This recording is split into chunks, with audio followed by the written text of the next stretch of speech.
I wanted to do a video about why elders don't get demon problems. You don't see many of those guys with post-traumatic stress disorder. And I'm just going to list a few reasons why I think that is. A lot of people coming out of the Watchtower, I'm talking about the rank and file members coming out. These people experience poverty, and they experience a level of poverty and ignorance that, the elders just were not experiencing. And let me just stand over here so I can focus on talking. I don't think the bugs are out just yet. But anyway, a lot of the elders are like generational Jehovah's Witnesses. And the ones who do convert, I don't know what process they use to decide, who's, qualified to be an elder and who's not. But I think that the governing body, they're strategic in what they do. Rutherford knew exactly what he was doing, and the governing body, they know exactly what they're doing. They know they're destroying minds. They know who their target is. They need mules. They need mules to keep the money coming in. And one of the things that I noticed back during my upbringing in the Watchtower Society, one of the things I noticed was that the elders all had nice homes. But I didn't, it was like kind of back here. It wasn't like, I wasn't conscious enough of it to question it. My critical thinking, it just wasn't there. But I look back, and every single one of those elders, every one of them had nice houses. They had nice jobs. These elders had nice cars, nice clothes. Their wives, went to the hairdresser, and they didn't wear thrift store clothes like the poor rank and file Jehovah's Witnesses had to do. And it's my understanding that a lot of people who were at Bethel, because they were paid spit, they had to do the same thing. Shop at the thrift stores and just there was a clear socioeconomic barrier between the rank and file and from elder all the way up the hierarchy. And they chose men to be elders, who weren't going to have emotional problems, who were not. I think the thing that attracted them was the theology of, maybe it was vanity that attracted them, I think. I think it was the whole idea of, living forever. A lot of these people come out of, Catholicism and other, Christian groups where they teach hellfire. And I remember a lot of Catholic converts coming in because they were so tormented with the whole idea of going to hell, and coming to the Jehovah's Witnesses and realizing, or being, duped by another religion. First it was the Catholic Church, and then now it's the Jehovah's Witnesses. Because Rutherford was clever. It's like, okay, how do I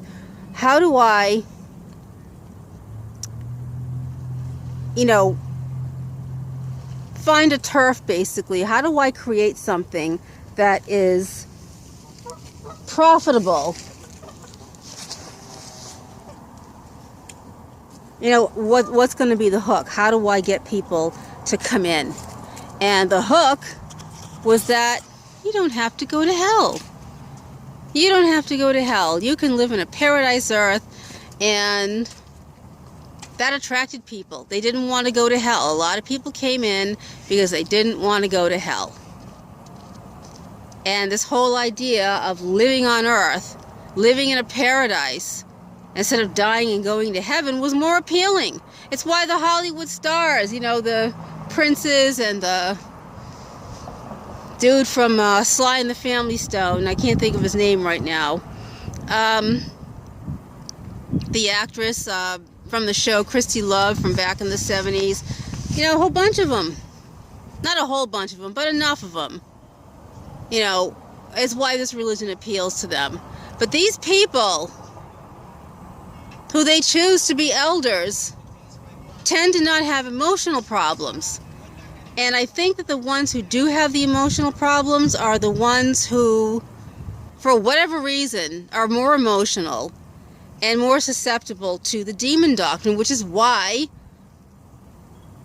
they use it. And Rutherford, being a high-level Freemason, would know exactly how to get to your mind, my mind, and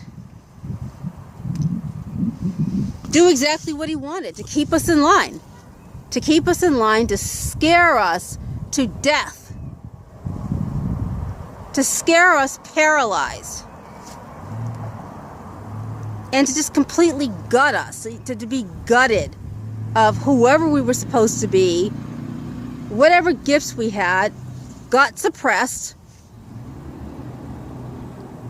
Because they knew who to go after. Once they got the people in positions that, because see, the elders, they manage. They manage the shops, the sweatshops, called kingdom halls. They manage them. The poor ones are the ones going door to door, fearing for their lives, worrying, you know, is the end going to come? And, you know, if you smoke a cigarette and then you die right afterwards, you know, you're not going to make it into paradise earth. And what that kind of pressure does, well, we all know what that kind of pressure does to the human mind. An impressionable, emotional mind. A child mind. Children born into it. It's not just the sensitives. It's the born-ins. And not all born-ins are going to have a sensitive enough nervous system where, or a sensitive, or a weak enough constitution, a weak enough nervous constitution. And I'm not saying we're weak, you know, for everything that we've been through. But this, everyone has a different nervous constitution. I mean, you know, some people are very sensitive, other people are middle ground, and other people, I mean, they are just, I don't want to say dull, but it just, they don't scare easily. By the time you're in it long enough, even if you don't believe in it, you know, you've had the opportunity as an elder to, well, you didn't have to go out in field service. And so you could use that time to build businesses. And what did they do? They built cleaning businesses. They did the whole network marketing / pyramid scheme thing. I'm not saying all network marketing is bad, but, you know, there was one elder who basically had the whole region signed up for this network marketing opportunity, and anything that they sold and anybody that they brought in, you know, they would get paid the residual income off of that, etc., etc. And he made a nice living off of that company. I think it was Sunshine Vitamins or something back then. And speaking of elders' wives, you know, they get little privileges too. I know of one woman who, she was actually a massage therapist, and she would go to people's homes. I remember she came to my mother's home, and she had a cot that she brought, and she would just do massage work. And she never was judged for that. She never, she was protected. Because, you know, elders' kids and elders' wives, they get protected from things that we don't get protected from. So they were able to have that security. They were able to have a security that we didn't have, because, you know, they were chosen, and they were smart enough, who, you know, the hierarchy chooses the ones who, you know, they can pretty much size up, you know, who's going to cave in and, you know, have a nervous breakdown and end up, you know, with PTSD, OCD, whatever, and then who's not. I didn't see elders panicking. I didn't see elders scared. I never saw that. But the congregation members, including the men, were fear-based. They had a deep fear base, and it was all for a reason. When Rutherford thought this up, I mean, it was so strategic. I mean, he knew exactly what he was doing, because he was a Freemason, which is linked to Satanism. And I've listened to ex-Satanists, they have their apostates too, spill the beans and tell all about, you know, what they had to do and what their mentality was. They learned the psychology to use it against gullible, vulnerable people. I think once Rutherford got the people in who he wanted, then, you know, later on, the ones who were more vulnerable to the whole demon doctrine thing, the ones, you know, who could be beaten by fear and beaten by terror, those were the mules, like I said before, and they were the ones slaving out in field service, slaving as pioneers, slaving at Bethel. The world's going to come to an end. The world's going to come to an end. Every stupid, stinking little sign, you know, oh, the world's coming to an end. And then deprived of education, you're not allowed to have any education, because if you go there, you might get a clue. But elders got to go take courses, because they had all that free time. The only time I saw elders go out in field service was like those special case calls. Like if a householder was really challenging the crap out of, you know, the rank and file Jehovah's Witness or pioneer or whatever, they'd send for the elders. That's what they did. But these guys had all that free time to build their businesses, and they're hiring Jehovah's Witnesses, and it turns out to be a sweatshop situation, because they didn't have to pay the Jehovah's Witness any benefits, any insurance, nothing. They didn't have to pay them a fair wage. They just paid them like a flat, you know, here's $50, here's $100, you know, a week. And, you know, witnesses being poor and desperate, I mean, what are they going to do? Who are they going to tell? What are they going to do? Call the police? They didn't even call the police. Well, they're not calling police on pedophiles. So why would they call the police on an elder who's offering them the opportunity to make $100 a week doing cleaning work, where if they work for a worldly company, they'd be making a lot more than that? But yeah, it was strategized, folks. It was strategized, and it is the lack of education, this sensitivity, plus a lack of education and indoctrination of this world, you know, being in the hands of the wicked one. All of that stuff all together, and then whatever family dysfunction that you have. I mean, if you had alcoholics as parents, if you've had abusive fathers, abusive stepfathers, you know, whether they were worldly or whether they were Jehovah's Witnesses, you wouldn't believe just the things that I've seen. The things that we've all seen things, you know, we just need to share stories, because it's the information and the knowledge that helps to set the mind free. But it's just that we have so much of it, and depending on our disposition, you know, our nervous and mental constitution, you know, that's how fast or slow we can go with the recovery process. I mean, you got one person that comes out and they break down and then they have to go through a healing process, and then they do it quick, and then, you know, they're able to be out in the world. And, you know, some, you know, need medication. Others, you know, they don't need medication. I've seen that. And then you see other people who have been out for decades. They've been out for decades, and they have the knowledge and the information that we have. This whole thing about the...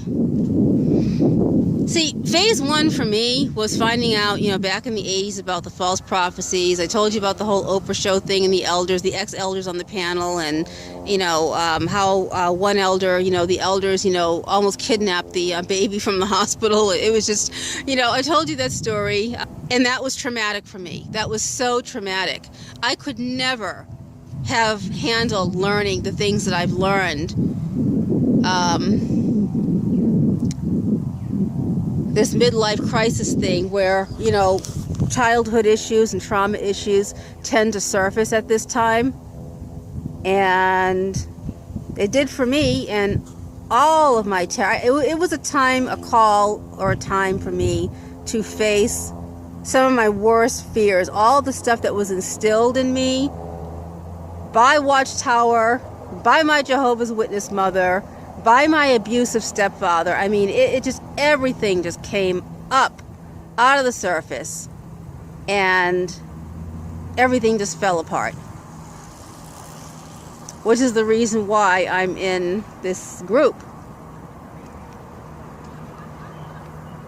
I couldn't have handled that knowledge. I couldn't have handled that information at that time, because I could barely handle what I learned. I mean, the fact that it wasn't true, the fact that I'd been lied to, the fact that, you know, this was, my entire worldview was shattered. And see, people who are Catholic and Baptist and born again, and even these storefront Pentecostal, you know, nutcase people, one of the things that they're allowed to do when they're disfellowshipped or whenever they leave the faith is that, and nobody ever thought of this, Rutherford or whoever thought of this, it was genius. And the reason it was genius was because it was so incapacitating. Catholics don't take away their deity, regardless of whether you're atheist or not. Just think back to the time when you found out. At least at that time, it would have been a comfort to be able to pray to your Creator. And Watchtower took that away, so that you had nobody. You had no one. You were completely alone. When the Amish kick theirs out, they tell them, they give them the Bible, they give them a Bible and tell them to pray. Catholics, when they get excommunicated, they are never told, oh, you can't pray to your Creator.